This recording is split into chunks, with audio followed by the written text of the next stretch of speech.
यस कार्यक्रमको मुख्य प्रायोजक सर्वप्रथम 53 ग्रेड प्रमाणित मारुति सिमेन्ट हामी बनाउँदैछौं नेपाललाई। यस कार्यक्रमका साथमा Garima Bikas bank, access to all, riverfront beach resort, Butar, Kuringhat. Marketed by Indreni advertising, media partner अर्थ र व्यापार विक्ली, अर्थव्यापार.com। दर्शकवृन्द नमस्ते।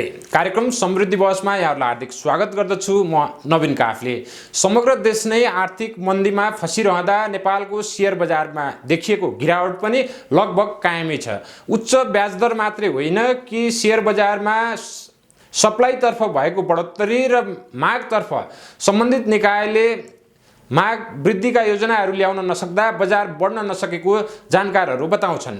पछिल्लो समय शेयर बजारमा देखिएको गिरावटका कारणहरू भर्खरै मात्रै नयाँ ब्रोकरहरूको सुविधा दिनका निम्ति सञ्चालनमा आएका नयाँ ब्रोकरहरूका सेवा सुविधा तथा उनीहरूका योजना, शेयर बजारको आजको दिन र निकट भविष्यबारे कुराकानी गर्न आज मैले धितोपत्र ब्रोकर एसोसिएसन नेपालका महासचिव कृष्ण गिरीलाई कार्यक्रममा निमन्त्रणा गरेको छु। गिरी सन सेक्युरिटिज प्रालीका कार्यकारी अध्यक्ष समेत हुनुहुन्छ। आउनुहोस् आजका मेरा अतिथि गिरीलाई कार्यक्रममा स्वागत गरौँ। कृष्णजी, कार्यक्रममा यहाँलाई स्वागत छ। तपाईँ हामी आज मङ्गलबार यो कार्यक्रम छायाङ्कन गरिरहँदा करिब 11 अङ्कको वृद्धि बजारमा देखियो। पछिल्ला केही दिनहरू यता र केही महिनाहरू यतै पनि भन्ने हो भने शेयर बजारमा गिरावट नै देखिराखेको छ र लगानीकर्ताहरूको मनोदशालाई यदि हेर्ने हो भने कुनै न कुनै रूपमा अरूलाई दोष दिएर बजार बढ्न नसक्नुका कारण तेर्स्याउने गरेका छन्। चाहे त्यो राष्ट्र ब्याङ्कलाई होस् वा पछिल्लो समय त्यो आक्रमण धितोपत्र बोर्डतर्फ देखिएको छ। यो दोषारोपण उचित हो कि बजारको यो सामान्य नियम अनुसार नै हामी चलिराखेका छौँ? अब सामान्यतया बजार भनेको आफैमा एउटा गतिशील कुरा हो। यो जहिले पनि चलिरहन्छ। कि यो एउटा माथितिर चढिरहेको हुन्छ कि यो तलतिर झरिरहेको हुन्छ अथवा कहिलेकाहीँ चाहिँ साइडवेज गतिमा अगाडि बढिराखेको हुन्छ।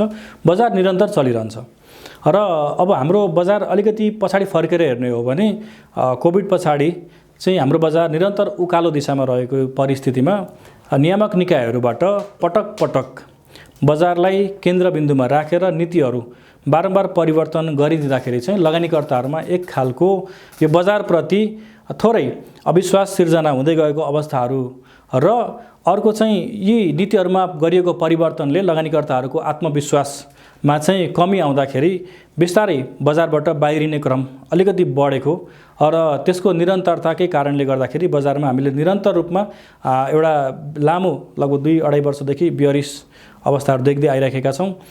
र अब यसमा चाहिँ नियामक निकायहरूले अब हजुरले भने जस्तो दोषारोपण गर्ने कि नगर्ने त्यो त आफ्नो कुरा हो होइन। तर नियामक निकायहरूले पुँजी बजारलाई केन्द्रबिन्दुमा राखेर बजारको चाहिँ एउटा जुन सबल पक्ष छ त्यसलाई अगाडि ल्याएर र बजारले हाम्रो अर्थतन्त्रमा पार्ने प्रभावहरूलाई केन्द्रबिन्दुमा राखेर यो पुँजी बजार साँच्चैकै हाम्रो अर्थतन्त्रको ऐना हो र पुँजी बजारमा वृद्धि आउँदाखेरि चाहिँ यसले समग्र देशको अर्थतन्त्रलाई चलायमान बनाउनलाई, एउटा तरलता सिर्जना गर्नलाई देखि लिएर अर्थतन्त्रका समग्र पक्षहरूलाई समेटेर अगाडि बढ्छ भन्ने कुराहरूलाई मनन गरेर आगामी दिनमा चाहिँ नीतिहरू त्यही हिसाबले केन्द्रबिन्दुमा राखेर ल्याइदिने हो र लगानीकर्ताहरूमा आत्मविश्वासको अवस्थाहरू सिर्जना गर्ने हो भनेदेखि बजारले अहिलेको दिशालाई बिस्तारै बिस्तारै छोडेर फेरि पुनः माथितिर अगाडि बढ्न सक्छ र अब होइन यसरी नै बजारलाई अगाडि बढाइराख्ने हो। बजारमा चाहिँ निरन्तर रूपमा यो बजारलाई भन्न सकारात्मक भन्दा पनि नकारात्मक ढङ्गले केन्द्रबिन्दुमा राखेर बजारको एउटा जुन खालको गति छ त्यो गतिलाई बारम्बार हामीले चाहिँ रोकिराख्ने हो भनेदेखि अब लगानीकर्ताहरूमा एउटा जुन किसिमको नैराश्यता अहिले देखेको छ त्यो अझै पनि अगाडि बढ्न सक्छ। तसर्थ हामीले भन्न यो पुँजी बजारमा कुनै पनि सूचीकृत कम्पनीहरू बढ्दै गर्दाखेरि पुँजीकृत कम्पनीहरूको चाहिँ मूल्यमा वृद्धि आउँदै गर्दाखेरि हैन यसको जुन बजार पुँजीकरण जुन हामीले देखेका थियौँ वृद्धि हुँदाखेरि 44 खर्बसम्म पुगेको थियो, अहिले करिब 28 खर्बको आसपास आएको छ। यो लगभग बिचमा लगभग 14-15 खर्बको जुन गिरावट आएको छ यो भनेको चाहिँ समग्र राज्यको सम्पत्ति एउटा लगानीकर्ताको एउटा नागरिकको सम्पत्ति मात्र क्षय हुनु होइन, समग्र राज्यको त्यो नै एउटा सम्पत्ति क्षय भएको अवस्था हो। यसलाई चाहिँ त्यो रूपमा हामीले बुझ्ने हो भनेदेखि, त्यो रूपमा हेर्ने हो भनेदेखि र यसलाई हामीले चाहिँ यो पुँजीकरणबाट चाहिँ सरकारले पुँजीगत लाभको अवसर लिनलाई यसलाई भनौँ न सकारात्मक ढङ्गले र केन्द्रबिन्दुमा राखेर बारम्बार यसलाई भनौँ न यो बजार बढ्यो, बजार वृद्धि हुन दिनु हुँदैन भन्ने खालको सोचबाट बाहिर आएर बजार बढ्नुपर्छ, बजार वृद्धि हुनुपर्छ र यो समग्र अर्थतन्त्रमा त्यसको प्रभाव देखिनुपर्छ भन्ने बिन्दुबाट आएर समग्रतामा पनि कुरा गरौँला। तर हालका दिनलाई केन्द्रमा राखेर यदि कुरा गर्ने हो भने जसरी सप्लाई साइडमा बढोत्तरी बढी भयो भनेर पछिल्लो समय सार्वजनिक लेखा समितिले समेत यसमा चासो दिन थालेको छ। पछिल्लो समय बोर्डका निर्णयहरूले सप्लाईतर्फ निकै बढोत्तरी गर्ने ढङ्गले काम त गरेको हो, त्यही अनुसार हामी डिमान्डतर्फ क्रिएट गर्न नसकेका त पक्कै हो नि। अब यस्तो हुन्छ, अब यो सप्लाई भनेको तपाईँले भन्न खोज्नुभएको समग्रमा आइपिओकै कुरा हो होइन, अथवा हकप्रदका कुरा हुन्। अब कम्पनीहरू भनेको एउटा सञ्चालन गर्ने क्रममा कम्पनीहरूले सर्वसाधारणमा पुँजी निष्कासन गरेर, अब फेरि पुँजी किन निष्कासन गरिन्छ भन्दाखेरि पुँजी भनेको चाहिँ सर्वसाधारणबाट गर्ने निष्कासन गरिने, सर्वसाधारणबाट सङ्कलन गर्ने पुँजीको स्रोत चाहिँ सबैभन्दा सस्तो स्रोतको रूपमा यसलाई लिइन्छ होइन। जुन हामीले ब्याङ्कबाट एउटा निश्चित दरमा ब्याजमा हामीले पैसा उठाउँछौँ डेब्ट इन्स्ट्रुमेन्टको रूपमा, त्यसलाई चाहिँ अलिकति महँगो भनौँ न एउटा पुँजीको स्रोतको रूपमा लिइन्छ भने हामी इक्विटीको रूपमा जुन हामीले पुँजी सङ्कलन गरिन्छ त्यसलाई सस्तो पुँजीको स्रोतको रूपमा लिइन्छ। तसर्थ कम्पनीहरूले विश्वव्यापी रूपमा यहाँ मात्र नभएर विश्वव्यापी रूपमै एउटा लेभलमा पुगिसकेपछि थप पुँजीको रूपमा चाहिँ उहाँहरूले सर्वसाधारणबाटै आइपिओको माध्यमबाट पुँजी सङ्कलन गर्ने अथवा हकप्रदको माध्यमबाट पुँजी सङ्कलन गर्ने गरिन्छ र यो एउटा प्रक्रिया हो। र हामीले भन्न केही समय अगाडि चाहिँ हामीलाई कम्पनी पुगेन, कम्पनी थोरै भयो, कम्पनीको सङ्ख्या थोरै भयो भन्दै गर्दा अथवा वास्तविक क्षेत्रका कम्पनीहरू आएनन् भन्दै गर्दाखेरि अहिलेको अवस्थामा आउँदै गर्दा यसलाई हामीले चाहिँ अलिकति फरक ढङ्गले होइन बेग्लै चस्मा लाएर हेर्नुभन्दा पनि सैद्धान्तिक रूपमा आइपिओको विरोध गरेको होइन कि कस्ता कम्पनीहरूलाई आइपिओ यो अवस्थामा दिइयो भन्ने त जायजै विषय हो नि होइन। त्यो भनेको चाहिँ फेरि पनि यस्तो छ, अब नियामक निकायको काम भनेको एउटा भनौँ न सूर्य जस्तै हो, उसले चाहिँ कसैलाई गर्मी हुन्छ कसैलाई चिसो हुन्छ भनेर घाम लाग्ने नलाग्ने गर्दैन, उसको नियमित प्रक्रिया हो। अब हामी लगानीकर्ताहरूले पनि सचेत हुन जरुरी छ। किन सचेत हुन जरुरी छ भन्दाखेरि आइपिओ निष्कासन गरेका सबै कम्पनीको चाहिँ आइपिओमा हामीले आवेदन गर्ने कि नगर्ने, गर्नुपर्छ गर्नैपर्छ अथवा जरुरी छ भन्ने पनि छैन। हामीले त्यो कम्पनीको अवस्था कस्तो छ, वित्तीय अवस्था कस्तो छ, लक्ष्य के छ, वित्तीय प्रक्षेपण कसरी गरेको छ, हामीलाई मुनाफा दिन सक्ने हैसियत राख्छ कि राख्दैन भन्ने कुराहरू पनि हामी लगानीकर्ताहरूले चाहिँ गहिरेर अध्ययन गर्न जरुरी छ, हेर्न जरुरी छ र त्यसको आधारमा लगानी गर्ने नगर्ने भनेर निर्णय लिन जरुरी छ। र यो एउटा चाहिँ अहिले जुन खालको परिस्थिति सिर्जना भएको छ यो नियामक निकाय त्यसै गरी बजारमा सहभागी सम्पूर्ण पक्षहरूलाई एउटा लर्निङको एउटा अवसर पनि हो। अब हामीले अलिकति पछाडि फर्केर हेर्ने हो भने लगभग 2050 सालको आसपासको अवधिलाई हेर्ने हो भने पनि यस्तै खालको गतिविधिहरू त्यो बेला पनि भएको देखिन्छ र यस्ता खालका गतिविधिहरू बढेपछि त्यो बेला पनि यस्ता किसिमका कम्पनीहरूको आइपिओलाई चाहिँ अलिकति निरुत्साही गर्ने अथवा यसलाई आउन नदिने अथवा प्रक्रियालाई अलिकति कडाउ गरेको अवस्थाहरू देखिन्छ र बिचमा त्यो खालको अवस्थाहरू हराएको अवस्था पनि थियो र अहिले फेरि त्यो खालको अवस्था देखिन थालेको भने नियामक निकायले पनि त्यसलाई अलिकति फरक ढङ्गले हेरिदिनु पर्यो र हामी लगानीकर्ताहरूले पनि त्यसलाई चाहिँ यो ठिक छ कि छैन भन्ने कुराहरू एकदम जजमेन्टल भएर र आफूले लगानी गर्न सक्छु कि सक्दिनँ, गर्दाखेरि मलाई त्यहाँबाट मुनाफा हुन्छ कि हुँदैन भन्ने कुराहरू विश्लेषण गरेर मात्रै लगानी गर्नुपर्छ। गिरिजी, धितोपत्र बोर्ड लगायत यसका सरोकारवाला सम्बन्धित सबै पक्षले बजारको विकास गर्ने, बजारलाई सुदृढ गर्ने भनेको त हामी सुन्छौँ। विशेष गरी ब्रोकर एसोसिएसनको तपाईँ प्रतिनिधिका रूपमा आज उपस्थित भइरहँदा हिजो नयाँ ब्रोकरहरू सञ्चालनमा नआउँदाको बजार र नयाँ ब्रोकरहरू सञ्चालनमा आइसके पछाडि बजारलाई के असर गर्यो त भनेर कतिपय दर्शकहरू जान्न चाहनु होला।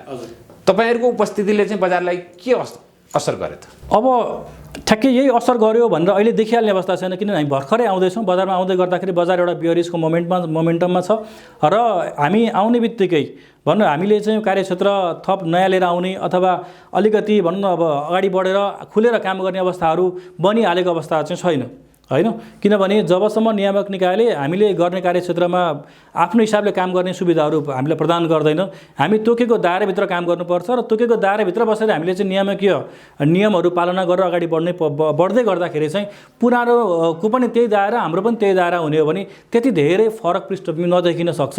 तर यसका बावजुद पनि हामीले दिने सेवा सुविधाहरूको पाटोहरू, हामीले ल्याएका कर्मचारीहरूको दक्षता अनुभवका कुराहरू, उहाँहरूले ग्राहकहरूलाई दिने सेवा सुविधाहरू, त्यसै गरी हामीले चाहिँ भन्न राफसाफको क्रममा हामीले लगानीकर्ताहरूलाई प्रदान गर्ने सेवा सुविधाहरू केही कुराहरू चाहिँ फरक पर्न सक्छ। हामी यो पनि बुझ्छौँ कि विशेष गरी तपाईँहरूले लाइसेन्स प्राप्त गर्ने सन्दर्भमा प्राप्त गरेका झन्झट र अप्ठ्याराहरू पनि त्यसको पनि हामी साथी छौँ। नयाँ लाइसेन्स प्राप्त गर्दाका अनुभव र बजारमा पुराना ब्रोकरहरूसँगको प्रतिस्पर्धामै फेरि बजारमा जाँदाको अनुभव चाहिँ यहाँहरूको कस्तो रह्यो? अब हामीले लाइसेन्स लिने क्रममा एउटा भनौँ न झन्डै 9 महिना जति 10 महिना जतिको एउटा सङ्घर्षकालीन अवधिहरू हामीले पार गरेर आयौँ। अब सबभन्दा पहिला त संसदका विभिन्न चरणहरू, अब सबभन्दा पहिला त आवेदन गरेको दोस्रो दिन अन्तिम दिनको दोस्रो दिन नै मुद्दा पर्यो। त्यसो लामो समय चाहिँ त्यो कुराहरू यथास्थितिमै रहिरह्यो र लगभग फागुन 26 गते चाहिँ हाम्रो सर्वोच्च अदालतबाट त्यो मुद्दालाई किनारा लाउँदै अगाडि बढ्नलाई जुन खालको निर्णय भयो त्यस पछाडि पुनः अब अर्थ समितिबाट लाइसेन्स पाइसकेका र पाउन बाँकी रहेका सबैको चाहिँ प्रक्रिया यथास्थितिमा राख्नु भन्ने खालको जुन खालको परिपत्रहरू भयो त्यसले पनि केही ढिलासुस्तीहरू गर्यो होइन। यस क्रममा चाहिँ हामीले अब विभिन्न निकायहरूलाई अब यो नयाँ आउन लागेको धितोपत्र ब्रोकर कम्पनीले कसरी आउँदैछ, कति पुँजी लिएर आउँदैछ, यसले बजारमा के कस्ता गतिविधिहरू सञ्चालन गर्न सक्छ, यसको क्षमता, यसको चाहिँ भोलि बजारको विस्तार विकासमा चाहिँ के कस्ता रोलहरू हुन सक्छन् भन्ने कुराहरू चाहिँ सबै समक्ष हामीले एउटा भनौँ न बुझाउने र त्यसलाई चाहिँ हामीले एउटा हिसाबले समन्वय गर्ने एउटा अवसर पनि पायौँ र त्यो सँगसँगै एउटा सङ्घर्ष पनि हामीले चाहिँ भन्न पुरा गर्न पायौँ। अब यसमा चाहिँ एउटा अब हामीले भन्नै पर्छ होइन, सबै अब हाम्रो नेपाल धितोपत्र बोर्ड त्यस अन्तर्गतका सम्पूर्ण कर्मचारी अध्यक्षज्यू, त्यसै गरी अब सर्वोच्च अदालत होइन, सम्मान्य सर्वोच्च अदालत त्यस अन्तर्गतका हाम्रा सामान्य न्यायाधीशज्यूहरू, त्यसै गरी अर्थ समितिका चाहिँ माननीयज्यूहरू, विशेष गरी हाम्रो अर्थ समितिका तत्कालीन र अहिलेका वर्तमान सभापतिज्यू होइन लगायतको सबैको चाहिँ साथ सहयोग सुझबुझले गर्दाखेरि र अलिकति भनौँ न अब यो धितोपत्र ब्रोकरहरू नयाँ आउनु हुँदैन भन्ने खालको जुन एउटा तागत पछाडि रहिरहेको थियो उहाँहरूको साथ सहयोग र हामी जुन खालको अहिले नयाँ आउने धितोपत्र ब्रोकर कम्पनीहरूले चाहिँ दक्षता क्षमता एउटा पुँजी बोकेर आएका छौँ, यो सबैको साथ सहयोगले यो हामीले यो अवसर बजारमा चाहिँ पाएका छौँ र आज हामीले धितोपत्र ब्रोकरको रूपमा काम गर्न आउँदै गर्दाखेरि पक्कै पनि हामी पहिला 50 वटा थियौँ, अहिले थपेर भन्नु 93 हुने क्रममा छौँ र यसले चाहिँ प्रतिस्पर्धा सिर्जना गरेको छ र प्रतिस्पर्धा यस मानेमा ग्राहकहरूलाई चाहिँ कसरी चाहिँ भन्न प्रतिस्पर्धा पनि यसलाई सकारात्मक ढङ्गले यदि हेर्ने हो भने हिजोका झन्झट र प्रक्रियाहरू अलग विषय रहे। आज तपाईँहरू सञ्चालनमा आइसके पछाडि हिजो सञ्चालनमा रहिरहेका ब्रोकरहरूले भन्दा नयाँले के कस्तो सुविधा ग्राहकहरूलाई दिन्छन् भन्ने चिजले तपाईँहरूको बजारको उपस्थिति र प्रभावलाई मूल्याङ्कन गर्ने आधार दिन्छ। नयाँ ब्रोकरहरू पुरानोभन्दा के मानेमा फरक छन् र उनीहरूले दिने सेवा सुविधा र कतिको ग्राहक मैत्री छन् भन्ने विषय चाहिँ तपाईँले दिने सकारात्मक आधारहरू के छन्? सबभन्दा पहिला त हामीले प्रविधिको पार्टबाट चाहिँ भनौँ न लगानीकर्ताहरूलाई दिने सेवा र सुविधाहरू फरक हुन सक्छन् होइन। अब म सबैको भन्दिनँ तर अधिकांश नयाँ आउने धितोपत्र ब्रोकर कम्पनीका साथीहरू चाहिँ प्रविधि मैत्री हुनुहुन्छ। प्रविधिलाई अलिकति जोडतोडका साथ अगाडि बढाउनुपर्छ। ग्राहकहरूको चाहिँ कारोबारको प्राइभेसी डाटाको सेक्युरिटीमा अलिकति धेरै बढी उहाँहरूले ध्यान दिनुभएको छ। पुरानो पनि साथीहरू हुनुहुन्छ, उहाँहरूले पनि त्यो हिसाबले चाहिँ अगाडि आइराख्नु भएको छ होइन। त्यो हिसाबले हामी नयाँ र पुरानो सबैले समन्वय गरेर बढिराखेको अवस्था छ। अब कार्यक्षेत्रको हिसाबले हेर्ने हो भने पुरानो साथीहरूले पनि त्यही सेयर खरिद बिक्री गर्ने र डिपीको सेवा सुविधाहरू दिने, अब हामीले पनि अहिले त्यही नै दिइराख्नुपर्ने अवस्थाहरू छ। किनभने अहिलेको नियम अन्तर्गत हामी नयाँ आउँदै गर्दाखेरि पनि हामीले आफ्नो हिसाबले नियामकीय दायराभन्दा बाहिर बसेर कार्य गर्ने अवस्थाहरू छैन।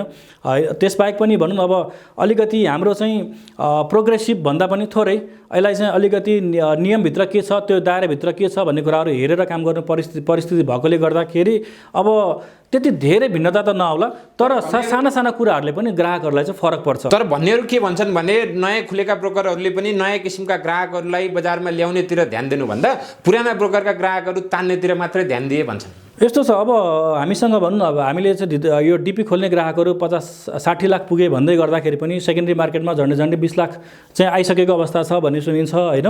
अब ती 20 लाख मध्ये अब पुराना साथीहरूबाट कतिले सुविधा लिनुभएको छ, कतिलाई चित्त बुझ्या छ छैन होइन। अब हामीले नयाँ ग्राहकहरू भनेको चाहिँ अब भन्न भएकै मध्येबाटै जसले राम्रो सेवा सुविधा दिन्छ, जहाँ चाहिँ भन्न राम्रो गुणस्तरीय सेवा पाइन्छ, जहाँ प्राविधिक सेवा पाइन्छ, जहाँ चाहिँ अब विभिन्न किसिमका तालिमको कुराहरू पाइन्छ, लगानीकर्ताहरू त्यता आकर्षित हुने हो होइन। हामीले खोज्न जाने अथवा हामीले चाहिँ कसैको ग्राहक हामीले ल्याउनुपर्छ भन्ने भन्दा पनि हामीसँग जोडिएका आफ्नो नजिकका जो साथीभाइहरू बजारमा पहिलेदेखि हुनुहुन्छ, हामी आएको थाहा पाएपछि उहाँहरू आफ्नो नजिकको साथीभाइ होइन हितैषी अथवा अलिकति राम्रो सेवा सुविधा दिने राम्रो गुणस्तरीय प्रविधि सहितको सेवा दिने कम्पनीहरूमा गएर त्यहाँबाट कारोबार गरौँ भनेर आउने एउटा क्रम छ। त्यो बाहेक पनि हामी भनौँ न नयाँ साथीहरूले चाहिँ अब सकेसम्म नयाँ विभिन्न क्षेत्रबाट जस्तो विदेशमा रहनुभएका नेपालीहरूलाई कसरी ल्याउन सकिन्छ होइन। अब त्यसमा पनि हामीसँग विभिन्न खालका कठिनाइहरू छन्। जस्तो तपाईँलाई अब विद्युतीय माध्यमबाट भिडियो केवाइसी गर्न पाउने नपाउने भन्ने कुराहरू अहिले पनि अन्यल छ होइन। धितोपत्र बोर्डले चाहिँ जसरी नेपाल राष्ट्र ब्याङ्कले ब्याङ्क वित्तीय संस्थाहरूलाई चाहिँ धितोपत्र के अरे भिडियो केवाइसी गरेर ब्याङ्क खाता खोल्ने भनेर अब हामीलाई अधिकार दिएको छ उहाँ ब्याङ्कहरूलाई भने ब्रोकरहरूलाई त्यो किसिमको अधिकार दिएको अवस्था छैन। हो, त्यसो भए तपाईँ आउनुभएको मौकामा समग्र बजारलाई सुदृढ ढङ्गले अगाडि बढाउने हो भने आजका दिनमा तपाईहरुले के कस्ता कामहरू गर्न पाउनु पर्यो भन्ने तपाईहरुको थप मागहरू रहेका छन् र नीतिगत रूपमा सरकारले कस्तो किसिमको वातावरण विशेष गरी गैर आवासीय नेपालीहरूलाई शेयर बजारमा संलग्न गराउने लगायतका कतिपय नीतिगत विषयहरूले ठूलो अर्थ राख्छ भनेर हामी चर्चा गर्छौं। यस्ता के विषयहरू तपाईहरुले आफ्ना मागका रूपमा अगाडि राखिरहनु भएको? सबभन्दा पहिला त हामीलाई प्रोडक्ट चाहिँ डाइभर्सिफाई गरिदिनु पर्यो। कारोबार गर्ने हामीसँग औजार भनेको विगत 30 वर्षदेखि एउटै मात्रै छ जुनमा मेजर कारोबार हुन्छ, त्यो हो इक्विटी होइन। त्यसबाहेक अब डिभेन्चरमा केही अलिअलि कारोबार हुन्छ, म्युचुअल फन्डमा केही अलिअलि कारोबार हुने गर्दछ। अब त्योभन्दा बाहेक हामीले खोजेको भनेको चाहिँ इन्ट्राडे सर्ट सेलिङका कुराहरू होलान्, मार्जिन ट्रेडिङका कुराहरू छन्। त्यसै गरी तपाईँलाई अब हामीले भनौँ न डेरिभेटिभ इन्स्ट्रुमेन्टहरू पनि आउनुपर्छ भनिराखेको अवस्थाहरू छ। यो कारोबार गर्ने औजारहरूमा विविधीकरण गरिदिनु पर्यो। नेपाल धितोपत्र बोर्ड नियामक निकायको रूपमा रहेको छ, उसले चाहिँ सबभन्दा पहिला हामीले इन्ट्राडे अहिले तत्कालै पनि कारोबार अगाडि बढाउन सक्ने अवस्था छ। त्यसलाई चाहिँ अगाडि बढाउनलाई कहाँ के कुराहरूले रोकेको छ त्यो कुराहरू खुला गरिदिएर बजार सञ्चालकलाई त्यो अनुसारको निर्देशन दियो भने तत्कालै इन्ट्राडे कारोबारलाई अगाडि बढाउन सकिन्छ। यसले पनि कारोबारको भोल्युम विस्तार गर्न सजिलो बनाउँछ। लगानीकर्ताहरू नयाँ लगानीकर्ताहरू कारोबारमै म चाहिँ मेरो पेसा नै यसैलाई बनाउँछु भनेर लगानीकर्ता आउन सक्ने वातावरण छ। यो बाहेक हामीले भन्न margin lending portfolio management service अब हामी 20 करोड तपाईँले हेर्नुभयो भने यो हाम्रो भन्न मर्चेन्ट ब्याङ्किङ अन्तर्गत 5 करोड पुँजी भयो भने पोर्टफोलियो व्यवस्थापन गर्न पाइन्छ। 20 करोड पुँजी भयो भने फुल फ्लेज चाहिँ मर्चेन्ट ब्याङ्किङ सेवा प्रदान गर्न पाइन्छ। तर अब हामी भन्न अहिले नयाँ आएको ब्रोकरहरूले 20 करोड पुँजी पुर्याउँदै गर्दाखेरि पनि अहिले भन्न केवल धितोपत्र खरिद बिक्री गर्न मात्रै पाउँछौँ र त्यसमा थप गर्ने भनेको एउटा डिपी सेवा छ। त्यो भएको कारणले गर्दाखेरि सबैभन्दा पहिला त हामी धितोपत्र ब्रोकरहरूलाई चाहिँ कार्यक्षेत्र विस्तार गर्नलाई ठाउँहरू दिनु पर्यो होइन। पुँजीलाई अलिकति थप परिचालन गर्ने अवसरहरू दिनु पर्यो। त्यसबाहेक हामीले चाहिँ भनौँ न अब लगानीकर्ताहरूलाई अलिकति सेवा दिनु पर्यो। मार्जिन लेन्डिङमा अगाडि बढेर सेवा दिनु पर्यो भने नन ब्याङ्किङ फाइनेन्सियल कम्पनीको रूपमा हामीलाई चाहिँ नेपाल राष्ट्र ब्याङ्कबाट काम गर्ने एउटा अवसर अहिले चाहिँ मार्जिन लेन्डिङमा काम गर्नु पर्यो भने राष्ट्र ब्याङ्कबाट एउटा सिफारिस जस्तो बनाएर हामीलाई चाहिँ त्यो नन ब्याङ्किङ फाइनेन्सियल कम्पनीको रूपमा काम गर्ने एउटा वातावरण त बनेको छ, तर त्यो इन्कम्प्लिट छ। त्यसलाई पुरा गर्ने हो भनेदेखि हामीले चाहिँ अब अहिले मार्जिन लेन्डिङको लागि स्रोत खोज्नु पर्यो भने ब्याङ्कबाट मात्रै होलसेल लेन्डिङ गर्नुपर्ने अवस्था छ। हामी आफैले पनि हाम्रो पुँजी लगायत विभिन्न एचएनआईहरूबाट पनि बोरोइङ गरेर होइन त्यसलाई हामीले चाहिँ बजारमा परिचालन गर्ने अवस्थाहरू बन्नको लागि चाहिँ एनबिएफसी अहिलेका ब्रोकर कम्पनीलाई अनिवार्य छ। त्यस पाटोमा पनि धितोपत्र बोर्डले चाहिँ नेपाल राष्ट्र ब्याङ्कसँग सहकार्य गरिदिएर अगाडि बढाइदियो भने चाहिँ हामीले अझ खुलेर धेरै सेवाहरू अगाडि बढाउन सक्छौँ।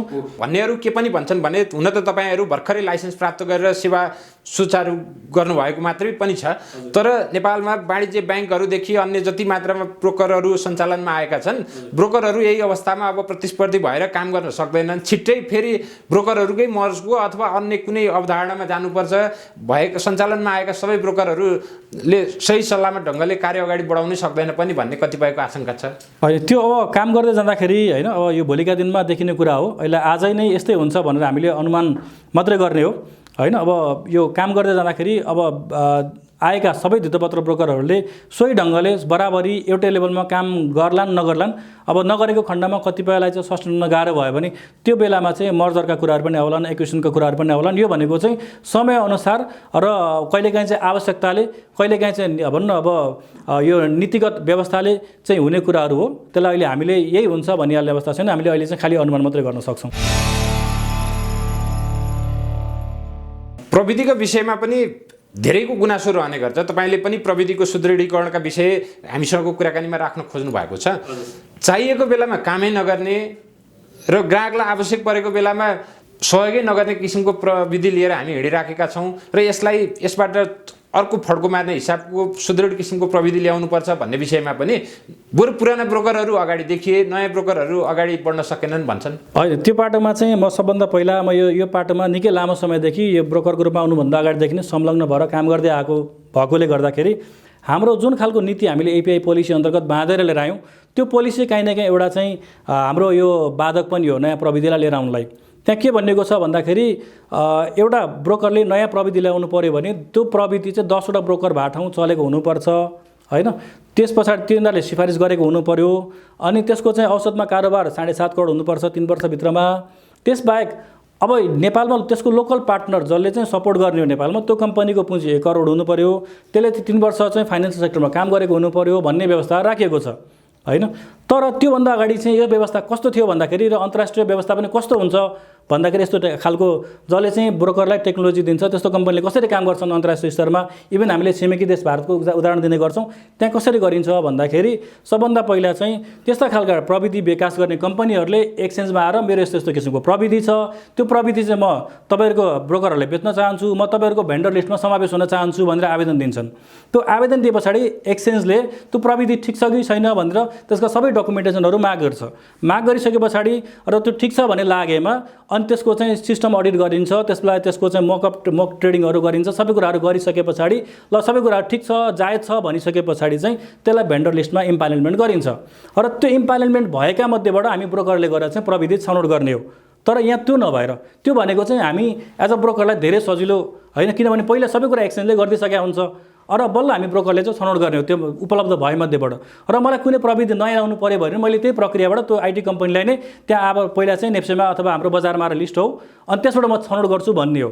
तर हामीले त्यो नगरिकन चाहिँ व्यवस्थाहरू परिवर्तन गरेको अन्तर्राष्ट्रिय व्यवस्थाभन्दा अन्तर्राष्ट्रिय चलन प्रचलनभन्दा अलिकति फरक ढङ्गले ल्याएको भएर अब हामी म एउटै ब्रोकरले गएर चाहिँ 10वटा भन्न चलेको छ छैन भनेर जाँच गर्ने हेर्ने यी प्रक्रियाहरू अलिकति अपनाउन अलिक झन्झटिलो गाह्रो। सँगसँगै लोकल कम्पनी कहाँ खोज्ने कसलाई बनाउने त्यसले काम गर्न सक्छ कि सक्दैन, उसको डोमेन एक्सपर्टिज छ कि छैन, यो सबै कुराहरू चाहिँ हेर्नलाई अलिकति कठिनाइ भएकोले गर्दा अहिले तत्कालै गरिहाल्ने अवस्था अलि नभएको मात्रै हो। तर यसलाई हामीले नगर्ने अथवा हामी चुप लाएर बस्ने यो भइरहेको प्रविधिमा हामी सन्तुष्ट छौँ भन्ने अवस्था चाहिँ होइन। ढिलो चाँडो हामी यो खालको जुन व्यवस्था छ यही व्यवस्थाभित्र रहेर पनि हामीले चाहिँ प्रविधिमा परिवर्तन गर्छौँ र नयाँ प्रविधि जसले चाहिँ हामीलाई सरल ढङ्गले सहज ढङ्गले हाम्रो कारोबारलाई चाहिँ गोपनीय ढङ्गले कारोबार लगानीकर्ताका डाटाहरूलाई कारोबारका डेटाहरूलाई गोपनीय ढङ्गले व्यवस्था गर्छ त्यो खालको प्रविधिहरू हामी अगाडि बढाउँछौँ ढिलो चाँडो। अझ हामीले चाहिँ भन्यो अहिलेकै टिएमएसमा पनि थर्ड पार्टी एउटा जुन अर्डर म्यानेजमेन्ट सिस्टम हुन्छ जहाँबाट हामीले अर्डर प्लेसमेन्ट गर्छौँ, जहाँ सबै किसिमका तथ्याङ्कहरू विश्लेषण गर्ने प्राविधिक विश्लेषणका इन्डिकेटरहरू, त्यसै गरी फन्डामेन्टल विश्लेषण गर्ने फन्डामेन्टल तथ्याङ्कका एउटा टुल्सहरू इन्डिकेटर सबै भएका चाहिँ एउटा सिस्टम राखेर अहिलेकै टिएमएस भन्दा माथि ट्रेड म्यानेजमेन्ट सिस्टम भन्दा माथि थर्ड पार्टी लेयरको रूपमा हामीले भन्नु एपिआई थ्रु चाहिँ OMS system order management system चलाउन सक्यो भने अहिले नै पनि यसलाई हामीले थप अलिकति केही न केही परिमार्जन सुधार गर्न सक्छौँ। तर नियामक निकायले बजार सञ्चालकले हामीले यसमा चाहिँ साथ र सहयोग चाहिँ दिनुपर्छ। गिरिजी, तपाईँ आउनुभएको मौकामा कतिपय दर्शकहरूलाई बजारमा प्रवेश गर्ने उपयुक्त समय कुन हो, बजार अब कता जाला, केही न केही टिप्स तपाईँबाट उहाँहरूको अपेक्षा पनि हुनसक्छ। जो दर्शकहरू हामीलाई हेरिरहनु भएको छ, विभिन्न श्रेणीका दर्शकहरू बजारमा कारोबार गरिरहेकै संलग्न नयाँ संलग्न हुन चाहने दर्शकहरूलाई मध्यनजर गरेर आजको समय करिब हामी 1850-60 को बिचमा बिन्दुमा बजार कायम रहँदा यो लगानी गर्ने उपयुक्त समय हो होइन, अथवा लगानी गर्दा के कस्ता विषयहरूमा ध्यान दिनुपर्छ, आम दर्शकहरूलाई के सल्लाह दिन चाहनुहुन्छ? अब यस विषयमा भन्नुपर्दाखेरि लगानी गर्दै गर्दा हामी भनौँ न अब बजारमा जहिले पनि एउटा सही इन्ट्री र सही एक्जिटको रणनीति हामीले अपनाउन सक्यौँ भने जहिले पनि बजारमा हामीले लाभ आर्जन गर्न सक्छौँ। अब हामीले चाहिँ गलत इन्ट्री र गलत एक्जिट गर्नाले नै हामी धेरै लगानीकर्ताहरूले ठुलो क्षति ठुलो लस चाहिँ बेहोरिरहेको अवस्था छ।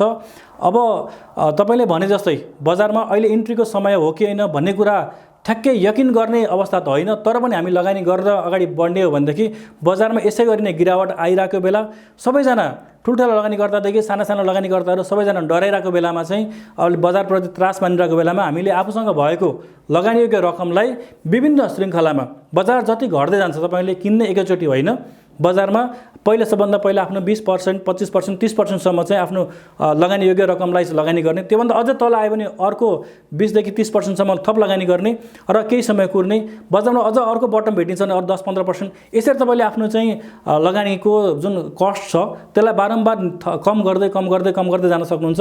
बटम फिसिङ कहिले पनि गर्न सकिन्न। एकदम म तल्लो बिन्दुमा गएर किन्छु, म तल्लो बिन्दुमै पहिलाउँछु भन्न कहिले पनि सकिँदैन। लगानी गर्दाखेरि हामीले लङ टर्म लगानी गर्ने हो भनेदेखि चाहिँ हामीले के गर्नु पर्यो भन्दा भन्दाखेरि फन्डामेन्टल्ली स्ट्रङ कम्पनी जसले चाहिँ मूल्य अलिकति राम्रो प्रतिशत आम्दानी गरेको छ, मूल्य आम्दानी अनुपात एकदमै थोरै छ, अथवा भनौँ हामीले हेर्दाखेरि सरस्वती टेक्निकल भाषामा भन्ने हो भने 20 भन्दा तल 15 भन्दा तलको अवस्थामा छ, 10-12 को हाराहारीमा छ, यस्ता खालका कम्पनीहरू हेर्न सक्यौँ भनेदेखि त्यसै गरी तपाईँलाई चाहिँ भनौँ अब अलिकति हरेक वर्ष हामीले ब्याकडेटको डेटा हेर्ने हो भने डिभिडेन्डको हिस्ट्री पनि राम्रो बोकेर गइरहेछ।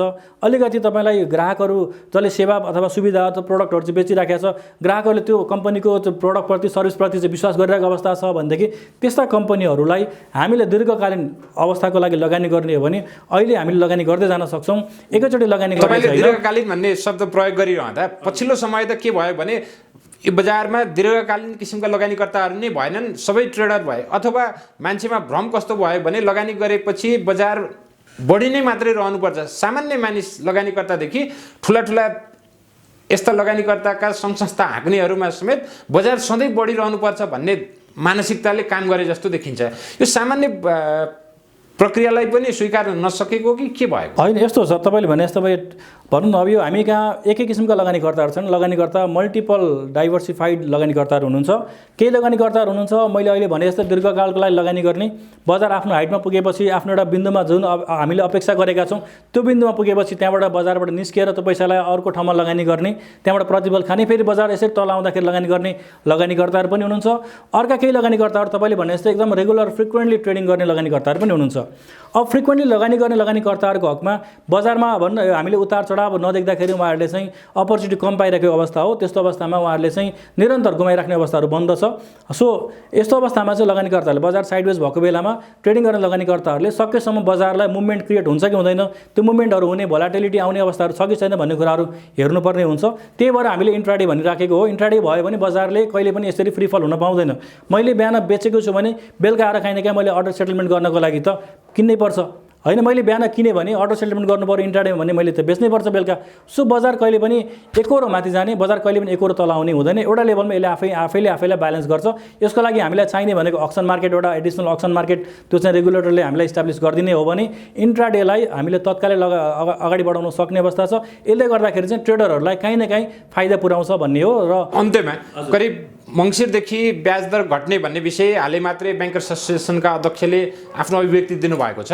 विशेष गरी ब्याज दरका कारण बजार जुन मात्रामा पेनिक बनिरहेको थियो, मङ्सिर लागे पश्चात बजारमा देखिने परिवर्तन कस्तो होला? अब हामीले भनौँ अब सकेसम्म राम्रै होला भन्ने अपेक्षा गर्न सक्छौँ। यही हुन्छ भन्नु अहिलेको अवस्थामा कसैले पनि अनुमान गर्न सक्दैन। र एज हामीले भन्ने हो भने चाहिँ ब्याज दर जहिले पनि बजारको एउटा प्रतिस्पर्धी हो। ब्याज दरले चाहिँ बजारलाई घटाउन बढाउनमा ठुलो भूमिका खेलिरहेको हुन्छ।